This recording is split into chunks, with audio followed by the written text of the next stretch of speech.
What's going on, YouTube? I'm D. Ellis. Welcome back to another episode of Crime Circuit. For this video, we're going to be speaking on the murder of DeeDee Blanchard. Disclaimer, if you guys are sensitive to murder, things of that nature, of course, I suggest you guys click out now, and hopefully I will see you guys in another video. With all that being said, condolences to the families involved. Please make sure you guys like, share, comment, and subscribe. Put this video into the YouTube algorithm. With all that being said, let's get into the intro.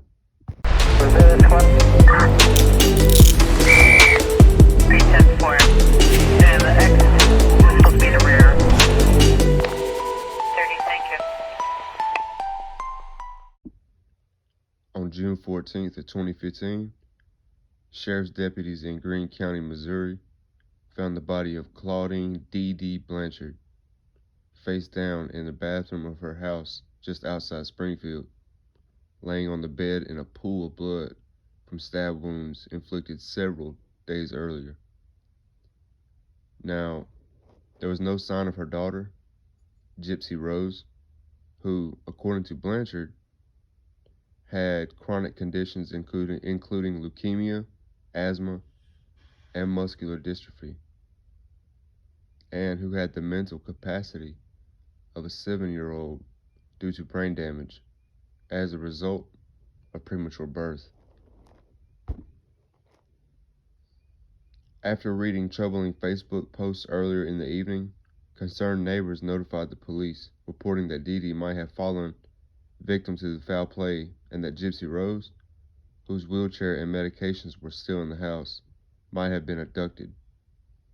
The following day, police found Gypsy Rose in Wisconsin, where she had traveled with her boyfriend, Nicholas Godgen, whom she had met online. Now, guys, when investigators announced that she was actually an adult and did not have any of the physical and mental health issues which her mother had claimed that she had, public outrage over the possible abduction of a disabled girl gave way to shock and some sympathy for Gypsy Rose. Now, further investigation found that some of the doctors who had examined Gypsy Rose had found no evidence of the claimed disorders. One physician suspected that DeeDee had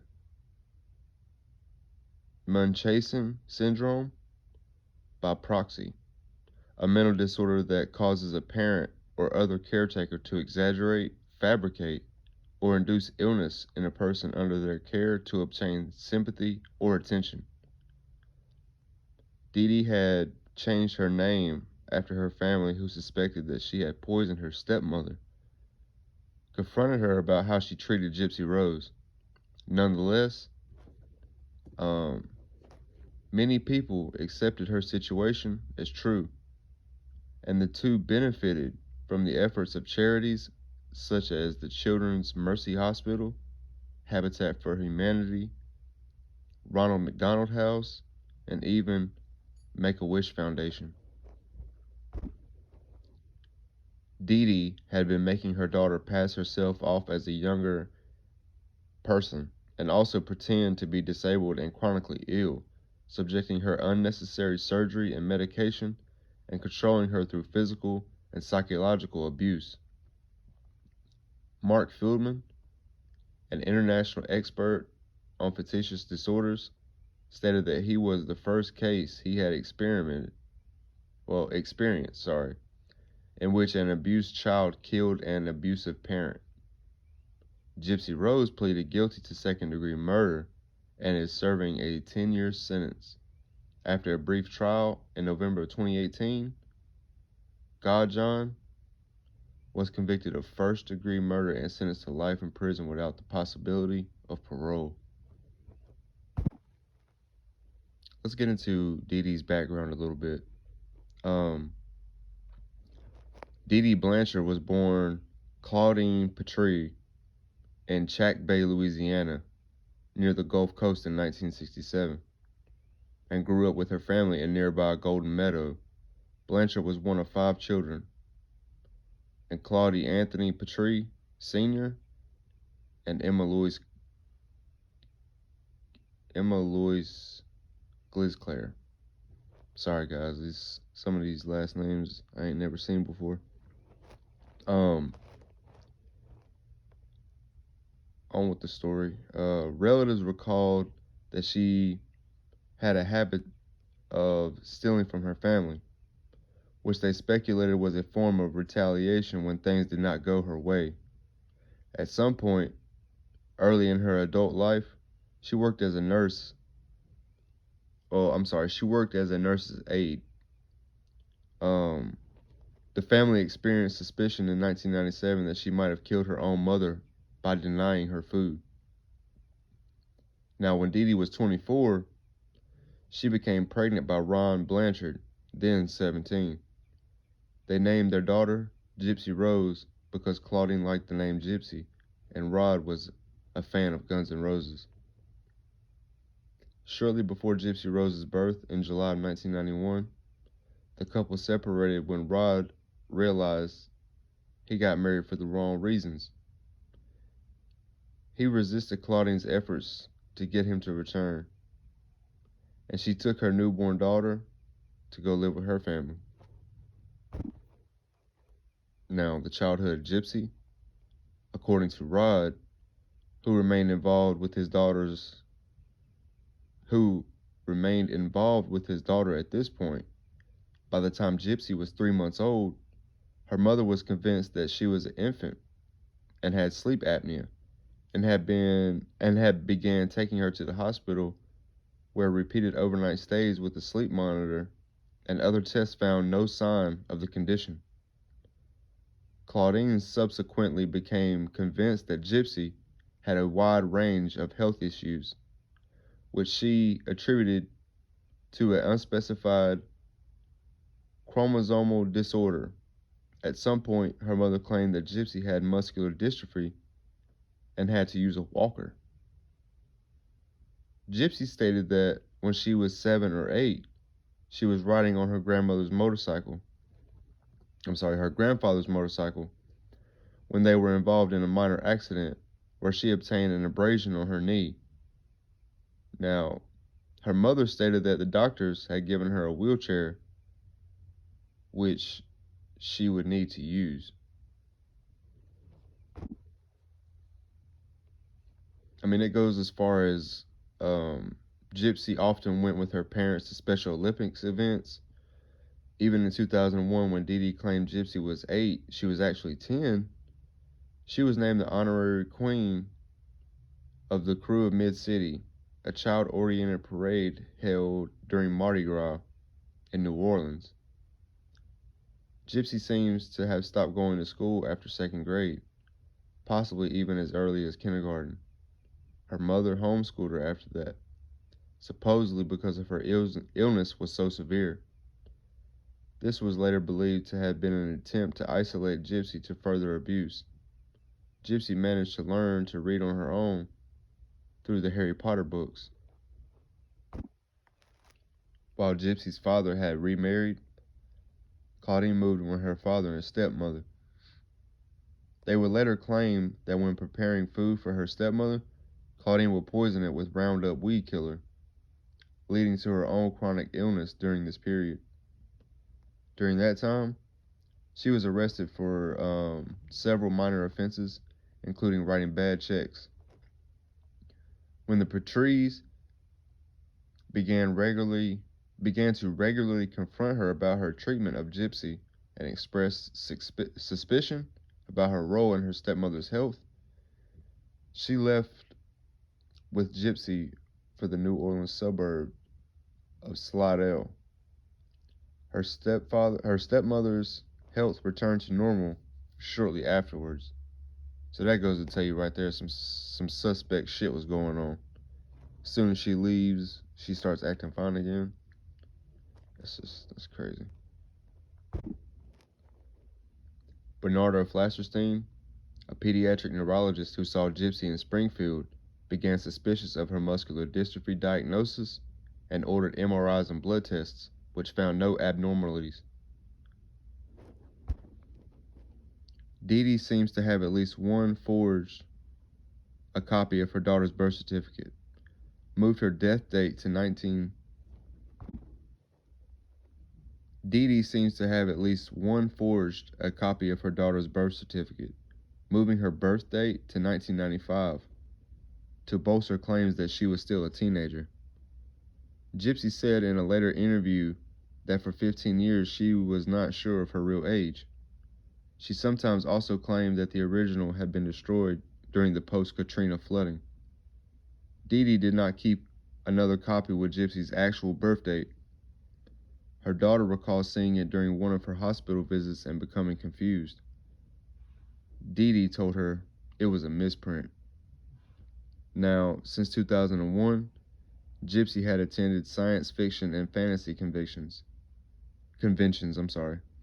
sometimes even in costume. She could blend into their diverse and inclusive communities in the wheelchair.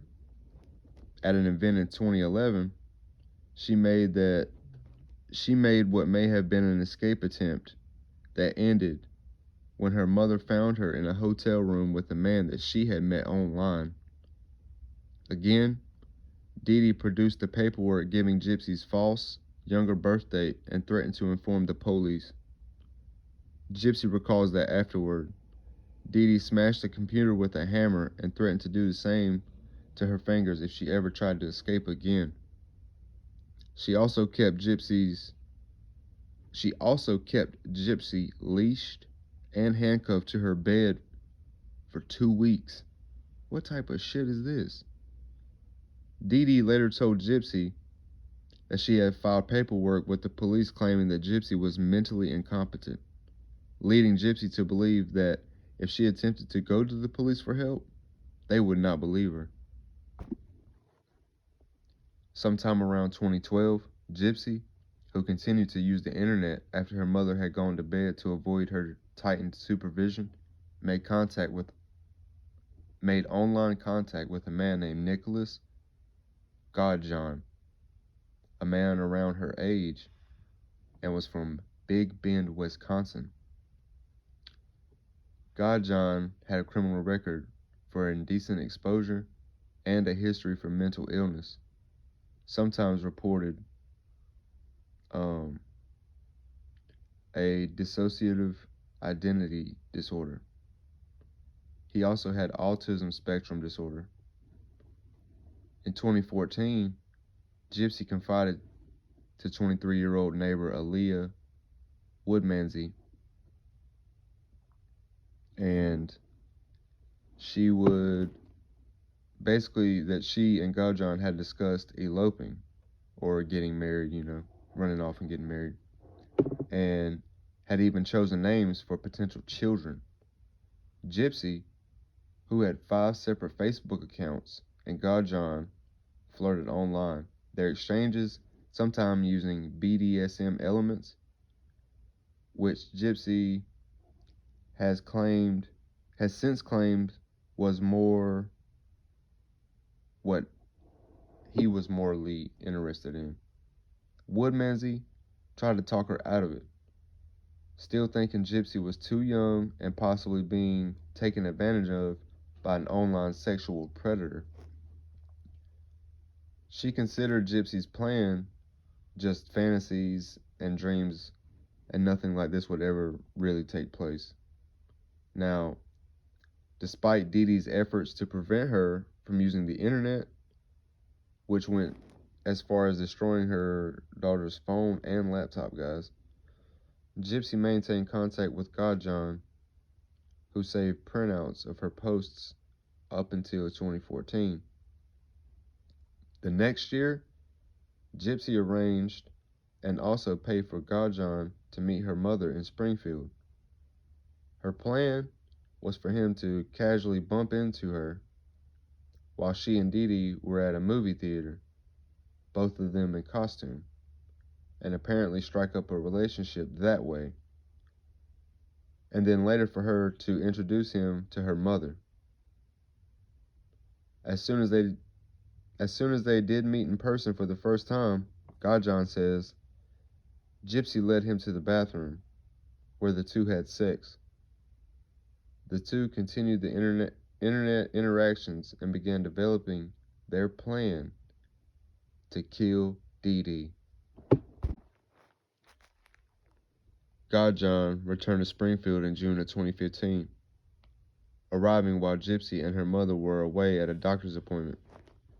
After they returned home and DeeDee had gone to sleep, he went into the Blanchard house.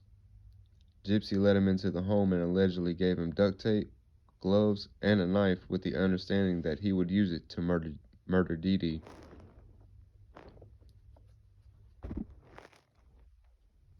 While this took place, Gypsy hid in the bathroom and covered her ears so she would not hear her mother screaming. Godjohn then stabbed DeeDee 17 times in her back while she was asleep. Afterwards, the two had sex in Gypsy's room and took $4,000 in cash that DeeDee had been keeping in the house, mostly from her ex-husband's child support checks. They fled to a motel outside Springfield, where they stayed for a few days while planning their next move. During that time, they were seen on security cameras at several local stores. Gypsy said at that point she believed the two had managed to get away with their crime. They mailed the murder weapon back to Godjohn's home in Wisconsin to avoid being caught with it, then took it to a bus there. Several witnesses who saw the pair on their way to the Greyhound station noted that Gypsy wore a blonde wig and walked unassisted. After seeing a concerning Facebook status posted from DeeDee's account, the Blanchards' friends suspected something was not right. When phone calls went unanswered, several of the friends and neighbors went to the house. While the friends or neighbors knew that the two often left on medical trips unannounced, they saw DeeDee's modified car still in the driveway, making the explanation of an unannounced trip unlikely.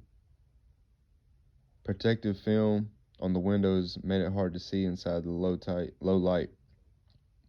No one answered the door, so the gathered friends called 911.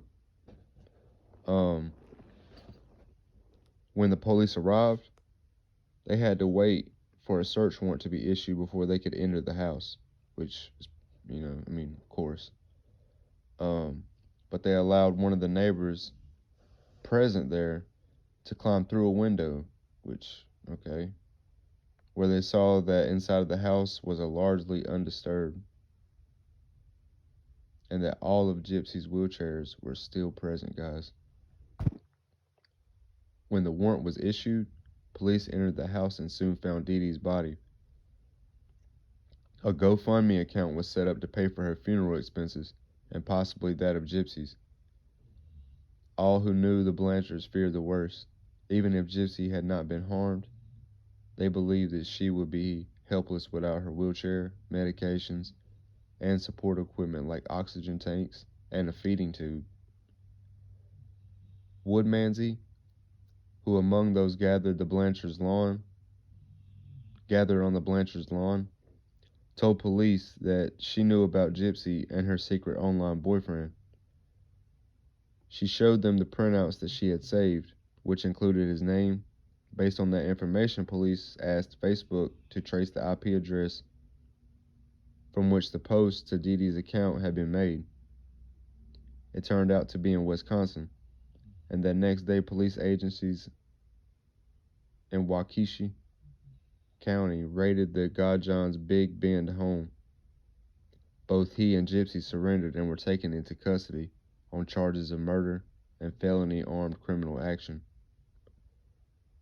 The news that Gypsy was safe was greeted with relief back in Springfield, where she and Godjohn were soon to be extradited and held on $1 million bond. But in announcing the news, Greene County Sheriff Jim Arnott warned, things are not always what they appear. The media in Springfield soon reported the truth of the Blanchards' lives, that Gypsy had never been sick and had always been able to walk, but her mother had made her pretend otherwise, using physical abuse to control her. Arnett urged people not to donate any money to the family until investigators learned the extent of the fraud. After the disclosure of how DeeDee had treated Gypsy, sympathy for her as the victim of a violent murder rapidly shifted to her daughter as a long-term victim of child abuse. Now, while the charge of first-degree murder can carry the death penalty under Missouri law or life without parole, County Prosecutor Dan Patterson soon announced that he would not seek it for either Gypsy or Godjohn, calling the case extraordinary and unusual. Now, after her attorney obtained her medical records from Louisiana,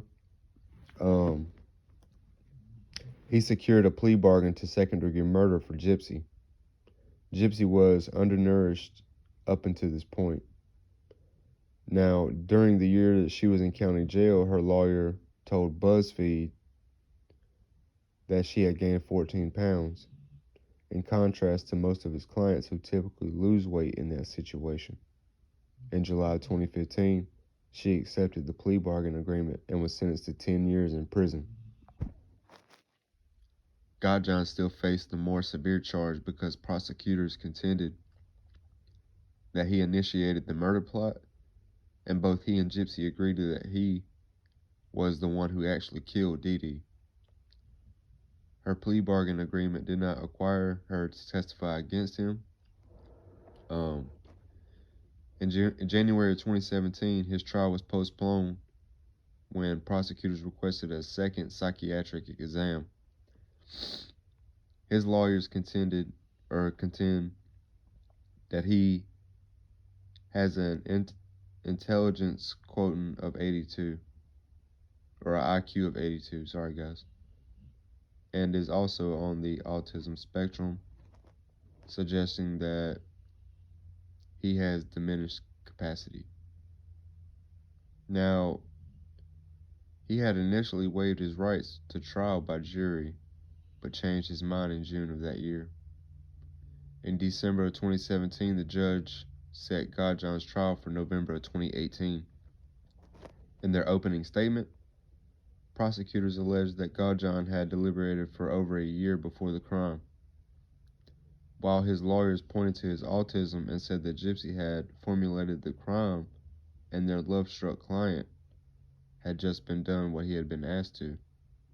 The next day, prosecutors showed jurors the text messages, sometimes sexually explicit, that Gypsy and Godjohn shared in the week before the murder.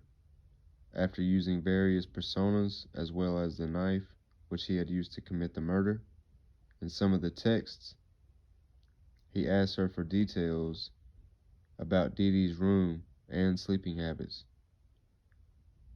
They were supplemented by video of this interview with police after his arrest, where he admitted to have killed her. In February of 2019, he was sentenced to life in prison for the murder conviction, the only possible option since prosecutors had declined to seek the death penalty. Godjohn asked Judge David Jones for leniency on his armed criminal action charge, which carries a minimum sentence of only 3 years, saying that he had fallen blindly in love with Gypsy.